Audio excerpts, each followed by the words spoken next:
Los Sangurimas, un libro escrito por José de la Cuadra. Y yo soy su narrador. Mi nombre es Pablo Puma y les voy a narrar el capítulo llamado El Padre Cura. El Padre Cura. Antes que con sus hermanos de padre y madre, Ventura hacía grandes migas con uno de los hijos del segundo matrimonio de don Nicasio, con Terencio, que era cura en San Francisco de Baba, de la antigua aldea colonial. Se veían a menudo. Ahora era Ventura quien emprendía el largo viaje hasta el lejano pueblo. Ahora era el clérigo quien venía hasta la hondura. Su hermano predilecto lograba lo que nadie conseguía de Ventura: hacerle derrochar el dinero.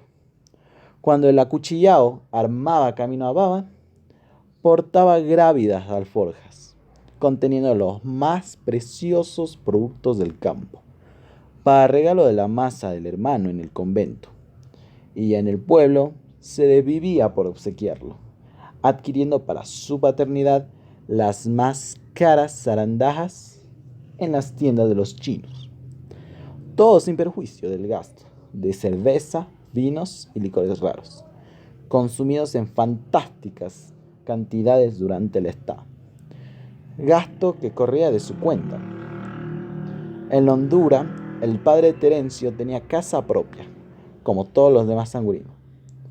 Esta casa estaba habitada por una muchacha muy hermosa, cuyo nombre era Manuela, y por un demonio de chico, del que se ignoraba cómo le pondrían en la pila del bautismo, pero a quien se conocía como perfectamente, aludiendo al empleo abusivo que hacía de la palabreja.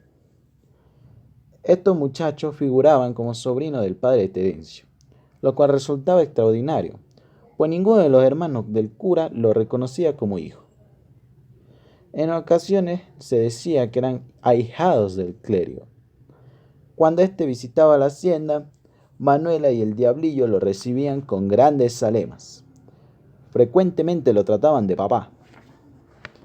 Entonces, el padre Terencio les observaba, con su curiosa forma culterana, donde el habla montuvia perduraba en su sintaxis, con su acento y con mucho de sus vocablos. Vosotros mismamente no debéis llamarme papá, sino padrino, que es la parentela que tengo con vosotros de a de veras.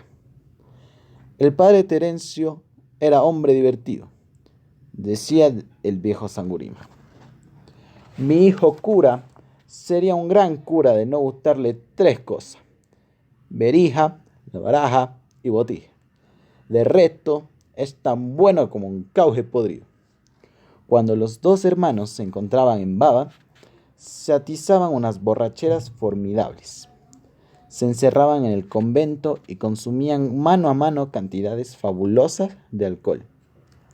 Comenzaban por beber cerveza hasta que daban fin con la no muy abundante existencia del mercado. A continuación, se dedicaban a ingurgitar licores extranjeros. Al cuarto o quinto día, ya exhaustos los bolsillos de Ventura, trasegaban aguardiente de caña. A la postre se quedaban tumbados, medio muertos, en la sala rectoral, tendidos en el piso, revolcándose entre vómitos y escupitajos. Después de dejarlos reposar largas horas, el sacristán se encargaba de ellos. Les daba friegas en el cuerpo y les hacía oler amoníaco. Tras muchos esfuerzos conseguía que se recobraran. En ocasiones la tarea era tan difícil que Sacristán llegaba incluso a temer por la vida de los sangurimas. Por lo común, el primero que se reincorporaba era Ventura.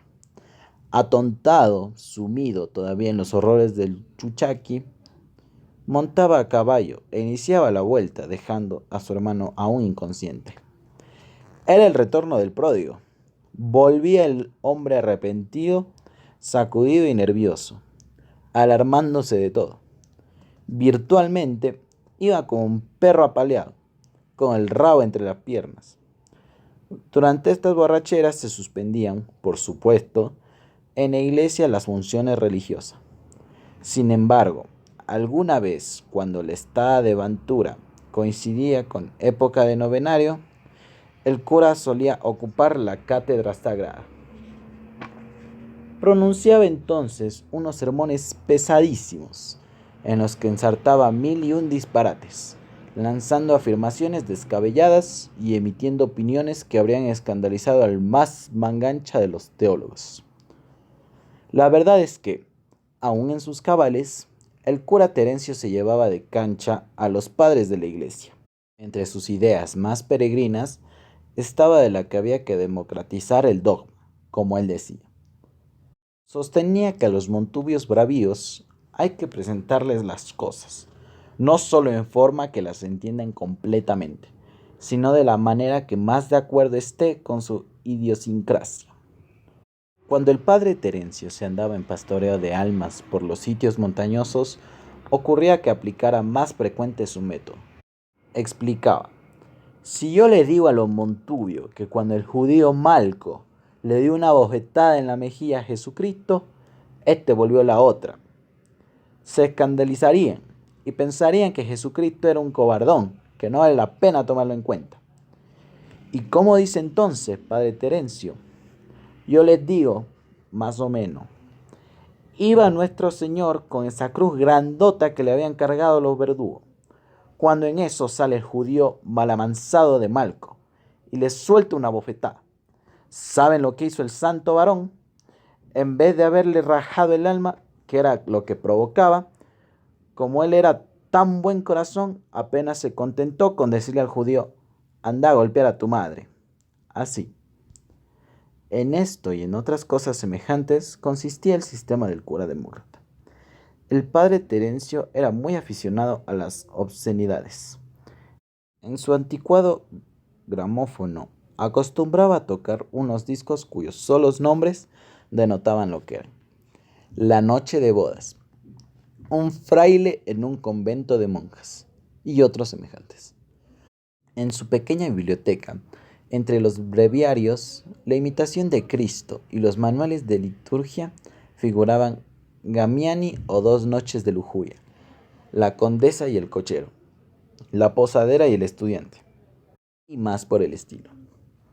El padre sentía un inefable placer, más que en escuchar, en narrar chistes picantes y puercas historietas, donde aparecían como personajes clérigos, monjas de clausura, sacristanes, cantores de coro, beatas y más fauna de iglesia. Repetía hasta el cansancio cierto cuento asqueroso, en el que figuraba un chico criado por un cura. A punto de morir, acercaba aquel lecho de muerte y le refería la historia de su vida. El cuento concluía con que el cura confesaba al muchacho que era su hijo, pero que él no era su padre, sino su madre, siendo su padre el arzobispo de Quito. También sabía el padre Terencio versos repugnantes y canciones de parodia. Cuando iba a la hondura, el cura procuraba esconder en lo posible su verdadera naturaleza. Sin embargo, cierto día se emborrachó al extremo y se le ocurrió decir una misa por el alma del hermano abogado. Improvisó con cajones un altar al pie de un árbol y comenzó a sacrificar de un modo blasfemo. En lo mejor le vinieron hipos y náuseas, y se vomitó sobre el altar, quedándose luego como amodorrado. Don Nicasio supo del asunto, bajó de casa y lo despertó a bejucazos. Fin del capítulo.